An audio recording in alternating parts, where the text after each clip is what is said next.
Hi, I'm Chanelle, one of the journalists at Manx Radio.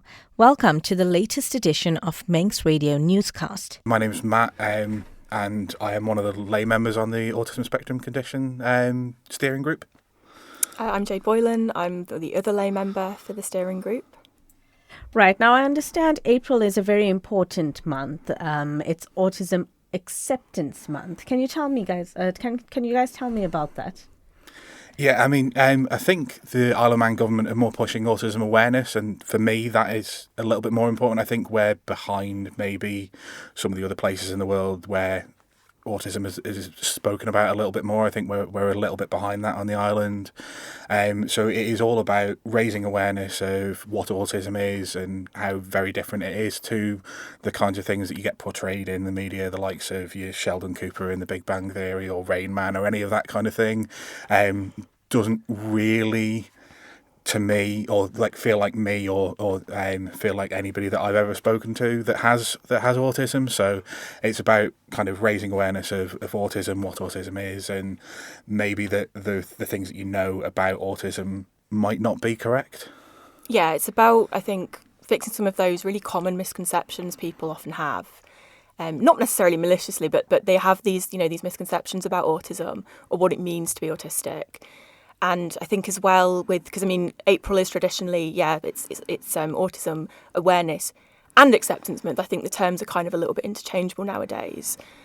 And it's a good reminder of people as well that I think there's definitely a misconception that autism only really affects children. And it doesn't. Autistic children grow up to become autistic adults who join the workforce and have families of their own. So hopefully this month and every month really we can help raise awareness a bit about that. Right, now you both are part of the steering group. Can you tell me a little bit more about what's been going on in the steering group? Has there been work going on in the background? Yeah, I mean, so the steering group is focused on the autism strategy that was released in March last year, I believe. So that is a 10-year strategy. So we've now had 2 meetings so far, with the third one coming up soon in June, I think. And we're just basically trying to work out what areas to focus on. You'll have seen the Department of Health and Social Care have had their kind of Autism Awareness Month posts and stuff, and there's a few other bits and bobs happening, but there's a lot of kind of focus in the background. We're moving into one of the areas to focus on is autism in the workplace. We don't have statistics for the Isle of Man, but in the UK only about 1 in 5 people with autism diagnosis is in employment. So there is now going to be a sub-working group working on looking at what we can do on the Isle of Man to see if there's anything that we can do to help people with autism get themselves into the workplace. Oh, perfect. Jade, would you like to add on? Yeah, it's a real problem, I think, everywhere, that autistic people often really, really want to work. They really have a lot to contribute, but are often overlooked in employment, especially during sort of interview processes, application processes, that kind of thing. They can often be quite prohibitive to autistic people because, you think of sort of job applications and they'll say, oh, we want a real sort of extroverted go-getter and a real team player. And that on paper isn't going to apply to an awful lot of autistic people. Sorry to generalise, but it's not. Whereas if you lay out what you actually need or expect in a role, you'll find often that there are plenty of autistic people who absolutely have all those skills and talents. They just need the opportunity to prove it, really. Because you guys are mentioning autism in the workplace, there is someone that I interviewed who's an adult, and she said, it was later on in her life that she, when speaking to a therapist, that's when her therapist said you could have, autism, but because she's an adult, it's a bit harder for her to get that diagnosis. What can you guys tell me in terms of the work going on in the background to tackle adult diagnosis? Yeah, that is a big problem on the island. I'm quite fortunate. I was diagnosed 10 years ago on the island. It wasn't a private diagnosis. It was through National Health, Manx Care. Now, 10 years on, there isn't actually a pathway for diagnosis for adults on island unless they pay to go private, which again, obviously a lot of people just can't afford to do that. So it's definitely something we're pushing hard for at the steering group. But as Matt said, it is a 10-year strategy. So we're also aware that this isn't going to happen overnight. And unfortunately, it isn't likely to happen for a few years yet. But Matt and I are both really, like every time there's a meeting, we're really pushing on that because I think it's incredibly important. Yeah, I think to me, it's the biggest focus needs to be support for adults. There's no support groups over here, to my knowledge. There's one that they talked about where people from 18 to 25 can go, and there's I think seven or so lads that kind of meet together and kind of chat together. But there's no support groups, and there's just no path for diagnosis. I was diagnosed in 2023, and I had to pay for my diagnosis. Just because there's no pathway over here. I went to see a GP, and that's how I've kind of found out. And I think the big push, certainly from myself and Jade, is the people that we meet are saying, what do I do? How do I go about getting a diagnosis? And the answer we have to give is, you have to go private. You have to pay for it. And it's not a cheap kind of process, and with there not being any kind of like medication that helps you manage, it's all about self-understanding with autism. A lot of people are finding that they don't want to spend half a month's salary or a month's salary on attempting to get a diagnosis that would leave them in the same position they were now, where they might have an answer that says, yes, I am autistic, rather than I suspect that I'm autistic. But the things that they would have to do would be broadly similar in that it's all about self-management and self-understanding. Yeah, listening to you guys speak about it, it does seem like it's one of your key issues or main focus issues that you'd like to push.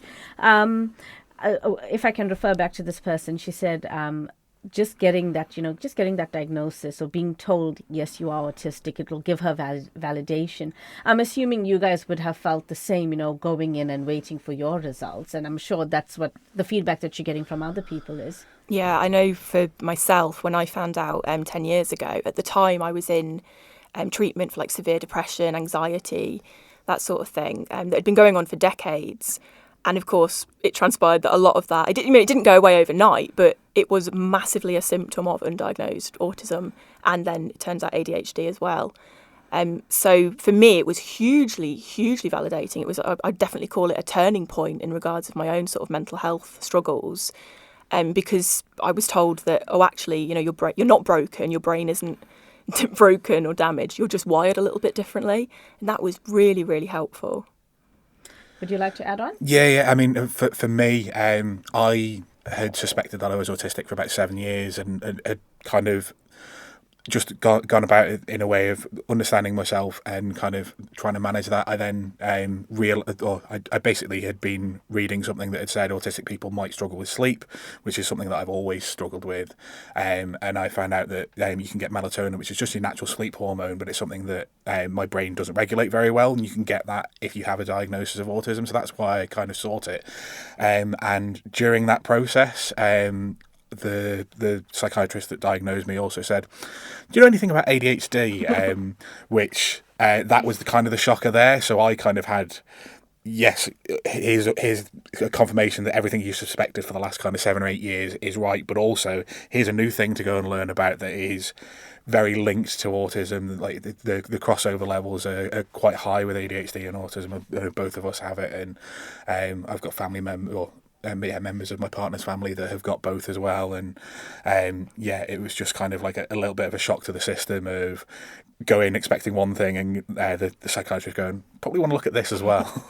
Yeah, I think that is actually important to just note that although it is the autism strategy and it very much is that is its focus, Matt and I have both raised this point. The comorbidity rate for autism and ADHD is about 60 to 70%, that if you have one, you are 60 to 70% likely to have the other.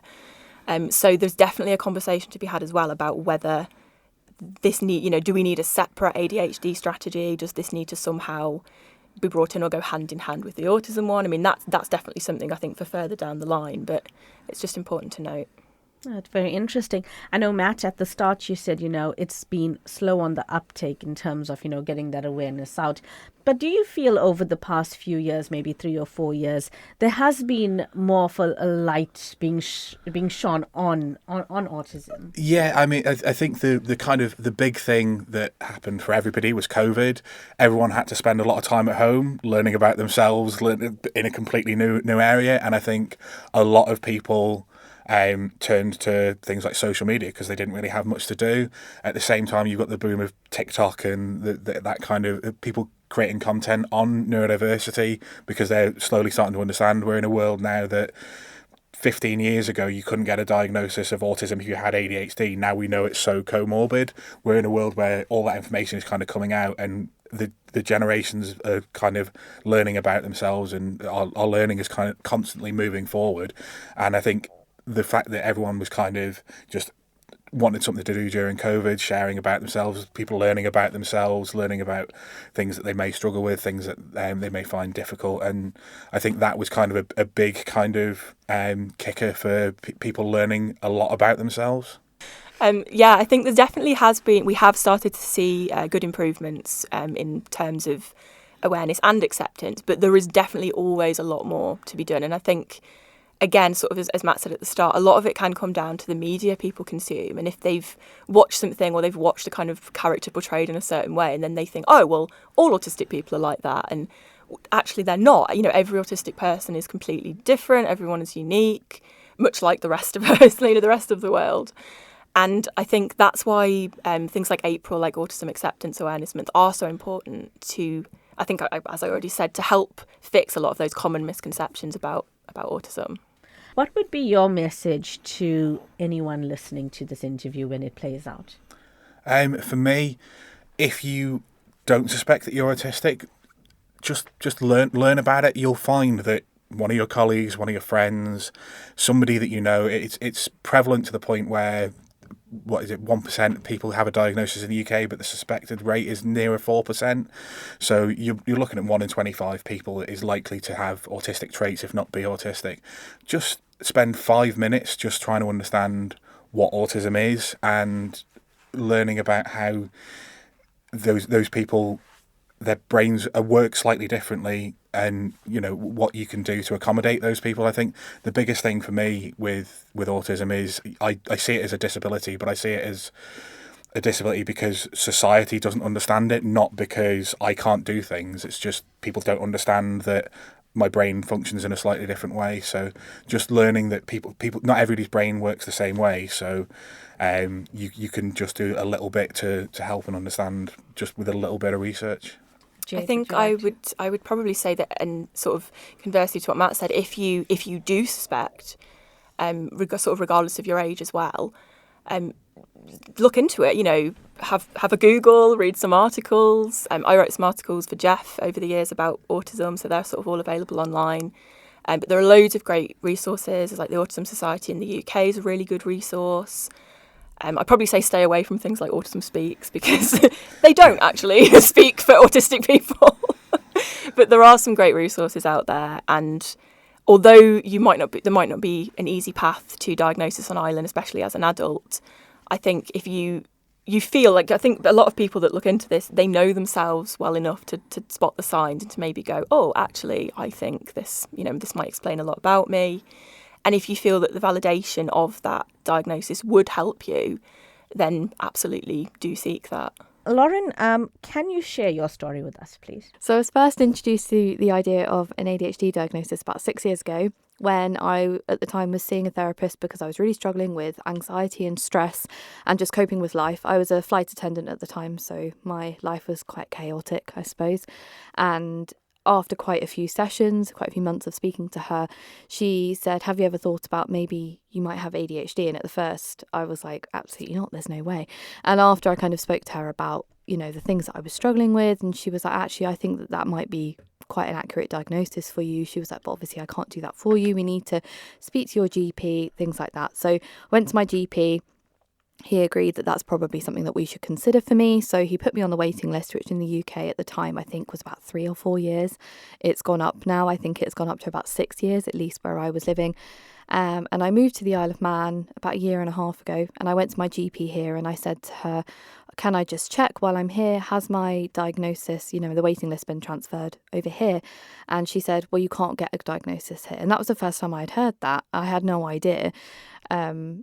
And I was quite surprised, and I said, well, so that just means I just can't be diagnosed all the time that I live here? She was like, yeah, there's no help for you here. It's only if you're under the age of 18, I think she said, or under the age of 16, that you can get a diagnosis. And I said, okay, so there's not any support then really for me here, and there's no way of me getting a diagnosis. She said, well, if you pay privately, yes. And I said, well, I definitely can't afford that, because I know someone in the UK that went private to have her diagnosis, and that was really expensive. And it also comes with private prescription medication, which can also be very expensive. And I didn't know how that would work if I eventually moved back to the UK. And after that, it was kind of just up in the air. And I thought to myself, okay, well, I'm just going to have to try and do whatever I can to help myself and make life easier for myself, which is what I've kind of been working on since, the past year and a half since moving over here. I know when we initially spoke, you said, had you known that you only had a little more longer to wait, you would have considered delaying your move over to the island. Yeah, that's true. I think if I had contacted the service and said to them, how much longer have I got? If they had said, I think I only had about a year left, had I had known that, I potentially would have delayed coming over here by a year, just for the sake of being able to, because now I feel like I'm back to square one, because I don't know if I move back to the UK, am I going to be back to the bottom of the list? Probably.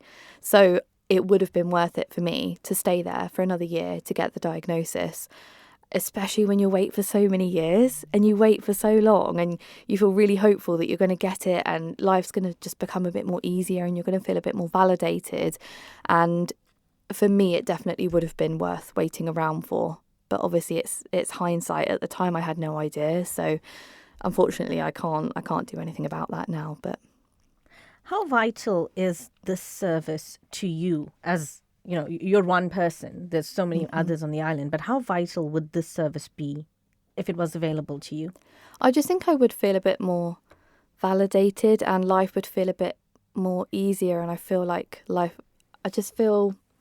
I understand that not everyone understands why a diagnosis might be important, but I think when you've been struggling with something almost your entire life, it can feel really important for you to get that diagnosis so that you, A, fully understand yourself, you know how to help yourself, others around you can understand a bit more why you are the way that you are, why you struggle with certain things, why you thrive in certain situations, and especially from an employer perspective, they also understand how they can make your working life, work for you better so that they can get the best out of you and vice versa. So for me personally, I did feel a bit upset when I realised that I wasn't going to get that here. And I just thought, gosh, after years of worrying about it and thinking, don't worry, it's going to come to an end soon, thinking, okay, I'm back to square one. And it can just be a bit disheartening, I suppose. And I'm sure there's other people on the island that feel that way as well.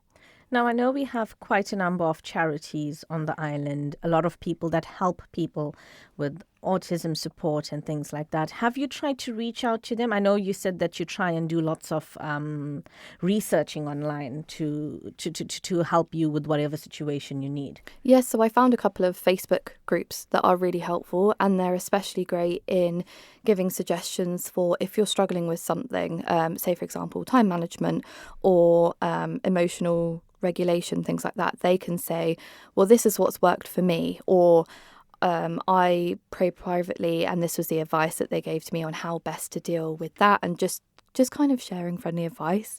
And it's really helpful to also feel like you're not alone, because it can feel like you're the only person when you're struggling with something. It can be quite embarrassing as well to say, I'm struggling with this and I don't know what to do about it. So being able to go into those groups and speak to people who are also struggling with the same thing can be really helpful, especially when they're living on the island as well. So you know that you're walking around, although obviously you don't know them personally, you're walking around the street going, oh, do you know what? There's probably someone that I'm walking past that is going through the same struggles that I am.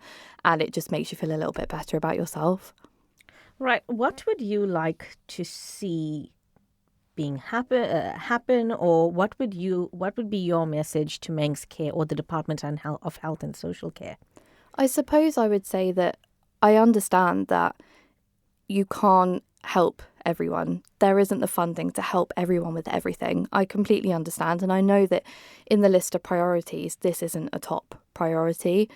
But in future, if there was a way to be able to introduce even just some help, like an official support group or something that they could refer us to, and saying, look, you can't get a diagnosis, but here's someone who, you can have a chat and they can help you work through the things that you're struggling with. Just something, rather than the experience where I had that I just went in and she said, there's no help, and that's it. In that moment, what went through your mind? Did you feel, you can tell me if you want to answer this, did you feel completely like lost, let down, like, oh gosh, where do I go from here? What was it like? I think I felt overwhelmed, and that's one thing that I struggle with every day anyway, is that's one of the biggest issues that I have, is that I feel overwhelmed a lot of the time, and I really struggle to process information and take in everything that's going on. I feel like my brain's like a hamster wheel 24/7. And I think that was just another thing to add in, that I thought, oh, this bit I'm going to be able to, that's going to slow me down on the hamster wheel and I'm not going to have to stress about that anymore. And I thought, no, we're just going to have to keep going with that. Okay. And I also felt, I think initially I felt really scared, because I thought, oh my goodness, I'm going to have to struggle like this just forever, and it's just accepted that that's how things are. And don't get me wrong, I've done so much work from going to a therapist or doing some work myself, trying to make life easier for myself. But I think initially when I'd come out of that appointment, I got home and I just bawled my eyes out to my partner, and I just said to him, do you know what, this is just so disheartening, because I just want to feel normal and I just want to feel validated, and I just want life to be a bit easier, and just for people to understand me a bit more, I suppose, because a lot of women, and I know that this is a big thing with ADHD in women, is that we hide it really well and we mask really well, and a lot of the time people would have no idea what's going on up there.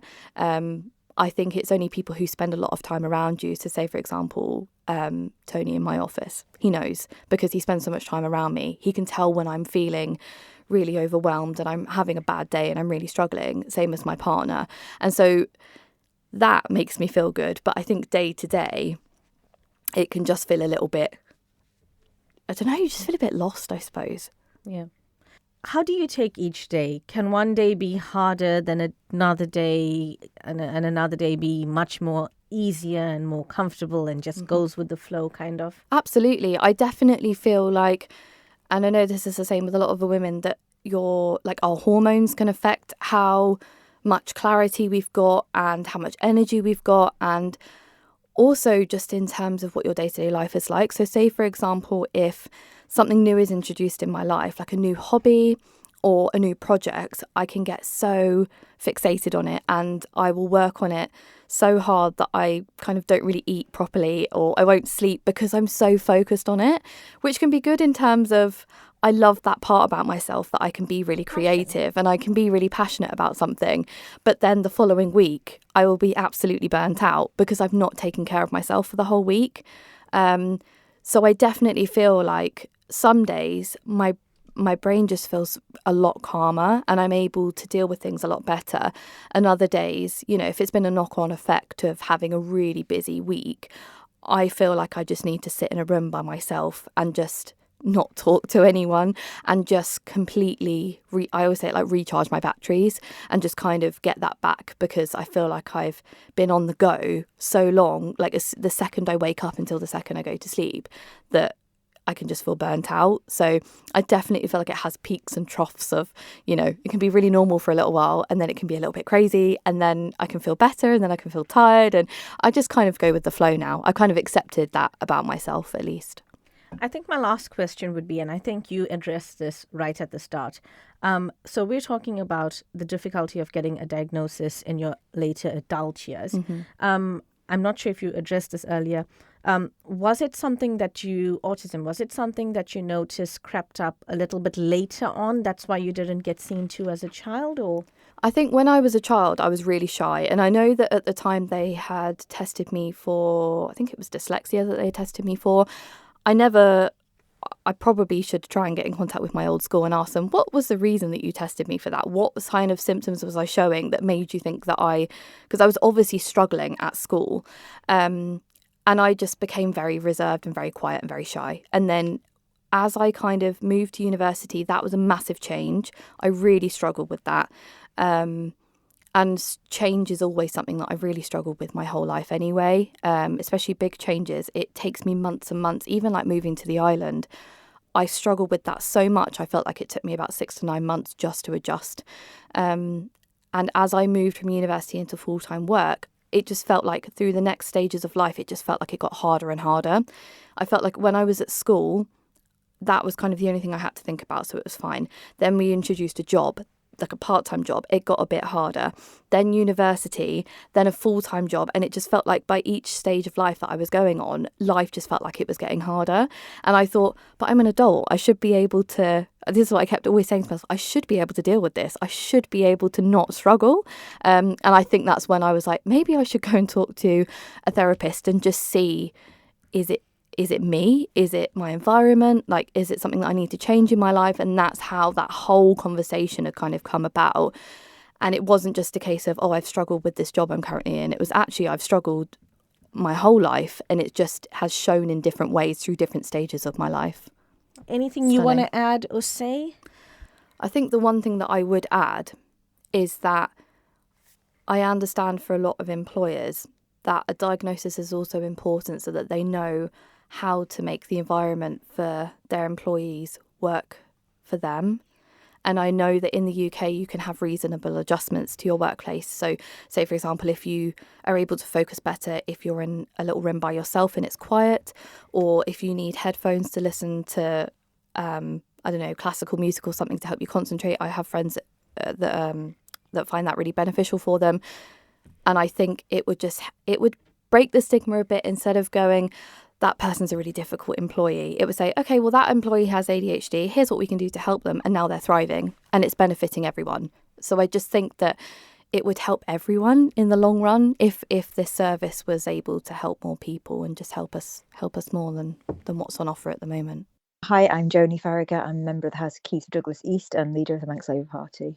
Right now, Joney, I understand this week you had a few questions or a question around the autism pathway and what sort of work has been done in terms of introducing that or rolling it out on the island. Were you happy with some of the responses that you received?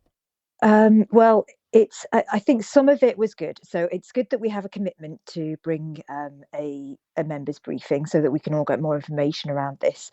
And it's good. It was good to have the amount of information that the minister obviously had. However, I do think it leaves a lot more questions than it answers now around what's actually the future of the autism strategy. Where's the money going to come from to fund it in future? And do the government actually have the commitment to roll it out that we had when we originally made that strategy? Now, I know during the answering stage, the minister was speaking about young people and children, and you pointed out that you were hearing what she was saying about children and young people, but you weren't hearing anything about adult diagnosis. Is this something that you're keen to get more information on? Yeah, absolutely. That was the pivotal point of the question, actually. I had put with particular reference to the provision of all age pathways to diagnosis and support, which is goal 3 of the autism strategy, the provision of high quality, safe and clear all age pathways for diagnosis and support. That all age in there is absolutely key. And one of the reasons that this was a piece of work that I oversaw when I was in the DHSC. A lot of work has gone into this strategy on the part of staff in the DHSC. They've done a brilliant piece of work. And we did a lot of engagement work with people in this community, people who are either have autism themselves or have carers for people with autism or in some other way affiliated.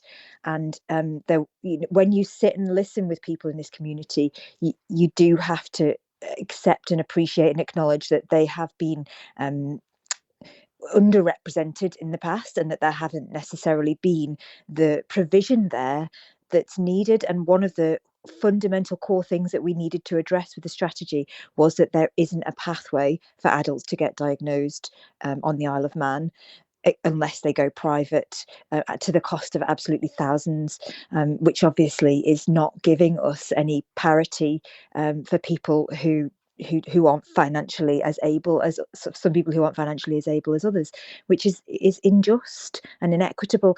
So that was the one of the main fundamental things we were trying to address with the strategy, was getting that adult diagnosis in place. Now, like you say, I hear the minister's answer that CAMHS will diagnose children and young people. That's always been the case, and it's absolutely great to hear that they have got some more staff in there in order to reduce the waiting lists for people who, for children and young people who are awaiting diagnosis. But the fundamental core of what I was trying to ask was, where is the adult pathway for diagnosis and support, which was the principal aim really of the strategy.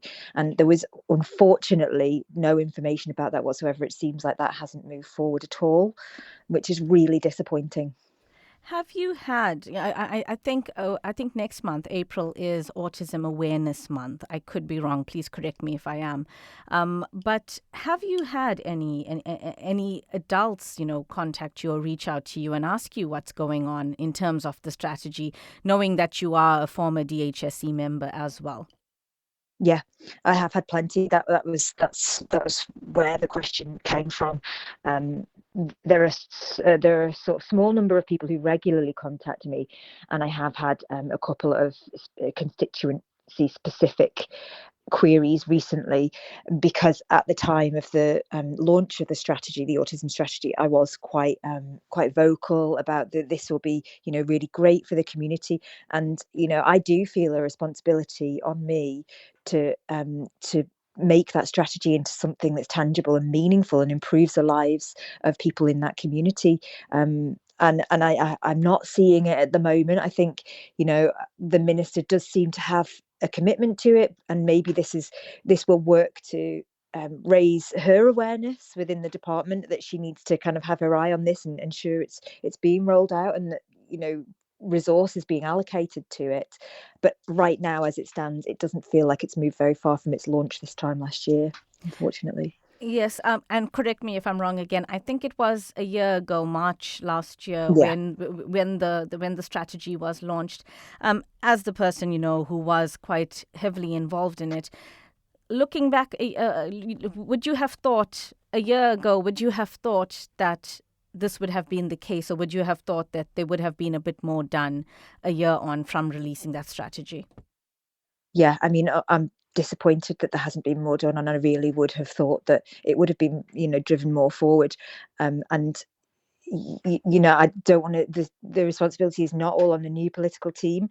We all kind of bear some responsibility, all of the MHKs, for trying to push on strategies that government have released, and this was part of the Island Plan, etc. So, but I do think that this political team in the DHSC now do need to have their awareness on this, and they need to be pushing it forwards. And I would suggest to them that if they do engage with that community. So one of our promises was that we would keep engaged with the community. We would keep in touch with people who wanted to. They indicated whether they would like to be included in update emails, etc. And that was another question I asked of the minister, and she wasn't aware whether we'd been in contact with the community or not. So I'm hoping that from the questioning yesterday, that there will be some awareness raised about the strategy and how important it is, how much this means to so many people on the island. What does it mean for that adult or that person that's over or that's not considered young anymore to get that diagnosis, to get that reaffirmation of what they've been feeling? Oh, it can be genuinely, absolutely life-changing. And it's not for everybody. For some people, they don't really want that label and that diagnosis, and that's absolutely fine. But for a lot of people, it can make everything suddenly fit into place. It can be so life-changing, and it can help them feel like there's nothing wrong with me, actually. I'm not broken, I'm not faulty. I just have this neurological difference, and I can actually find ways to manage it. I can find ways to make it work for me.